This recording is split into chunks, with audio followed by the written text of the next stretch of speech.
সময় মাত্র 5 মিনিট, আর তারই মধ্যে 500 মিলিমিটার মূত্র পরিণত হবে বিশুদ্ধ জলে। ভাবছেন তো এ কি করে সম্ভব? হ্যাঁ, এমনই অভিনব স্পেস স্যুট বানিয়ে ফেলেছেন গবেষকরা।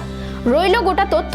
নমস্কার, দেখছেন খবর বাংলা, সঙ্গে রয়েছে আমি স্মৃতি। বিজ্ঞান ও প্রযুক্তির খবর নিয়ে কয়েক শতকের 7-এর দশক থেকেই মহাকাশচারীদের উন্নত থেকে উন্নততর পোশাক বানানোর চেষ্টা করে চলেছেন মার্কিন মহাকাশ গবেষক সংস্থা নাসা। অবশেষে মিলছে দুরন্ত সাফল্য।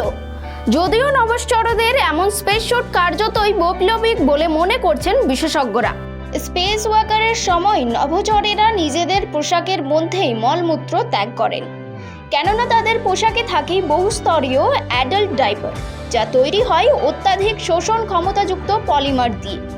কিন্তু এত সত্ত্বেও বর্জ্য লিক করার বিষয়ে বারবারই অভিযোগ উঠেছে, যার ফলে মূত্রনালীতে সংক্রমণ কিংবা গ্যাস্ট্রিকের অসুখ হতে দেখা যায়। কিন্তু নতুন পোশাকটি সত্যিই অভিনব।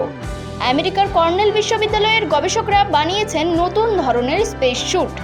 এতে রয়েছে একটি বাহ্যিক ক্যাথিটার, যার সঙ্গে যুক্ত রয়েছে ফরওয়ার্ড রিভার্স অসমোসিস ইউনিট। কি কাজ এই ইউনিটের?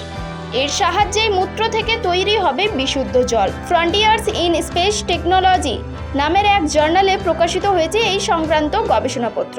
গবেষকরা জানাচ্ছেন, মূত্র সংগ্রাহক যন্ত্র ছাড়াও এই পোশাকে থাকবে এমন অন্তর্বাস যা বহুস্তরীয় উন্নত ফ্যাব্রিক দিয়ে তৈরি। এরই পাশাপাশি গোপনাঙ্গের সঙ্গে একটি সংগ্রাহক কাপ লাগানো থাকবে।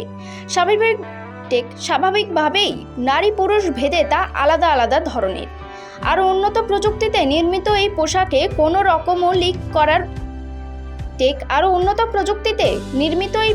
কোনো রকম লিক করার আশঙ্কা থাকবে না বলে জানানো হয়েছে।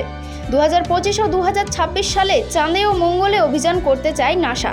তার আগে নভশ্চরদের পোশাকে বিপ্লব আনার পথে এগোলো নাসা।